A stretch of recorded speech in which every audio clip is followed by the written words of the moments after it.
At yun mga kablogs, na-claim ko na yung spider helmet na may kasamang bag.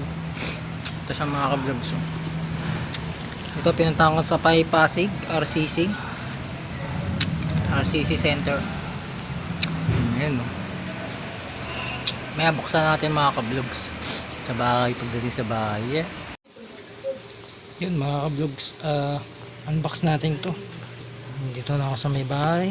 Unbox natin itong panalunan ko na spider helmet Philippines. Yeah.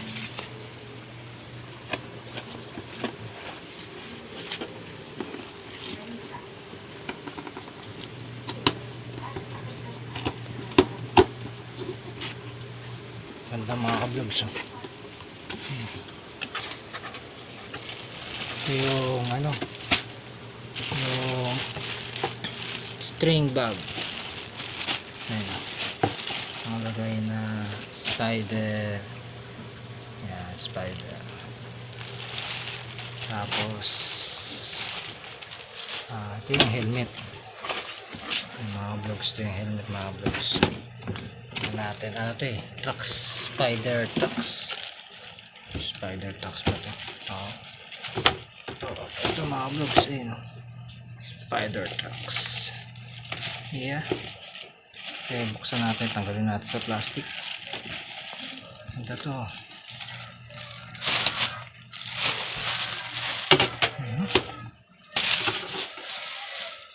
Ayun mga kablogs, ganda diba? Spider Trax. Hindi ko alam kung anong size nya. May mga foam siyang kasama. Hindi siya hindi magnet yung niya. Hindi magnet. Yung unang version siguro to, version 2. Hindi naka-magnet yung strap. Pero ang ganda. Ito mga vlogs. Ganda pang yung TV siya. Hindi ko alam kung anong size to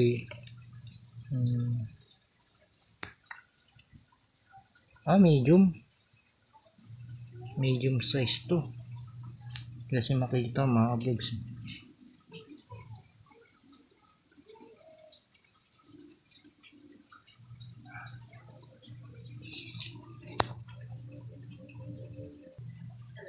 Yan mga vlogs, size siya medium to large to. Siguro mga 56 ganyan, 56 to 62 ganyan. Ito mga vlogs. Ganito. Siyempre dahil tayo napili, salamat sa Spider Philippines. Kung gagana magbike niya ito. Okay.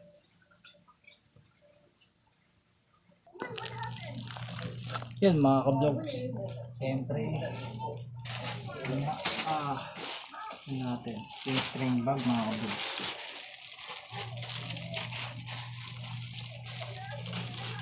Salamat. Ito mga kablogs, tingnan yung string bag. Maraming salamat sa Spider Philippines. So syempre sukatin natin ito. Wala pang sukatin na natin. Ganda ba? Pakay basa ito yung mga vlogs. Sukatin natin.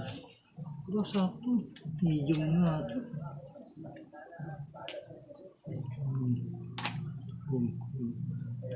Yun.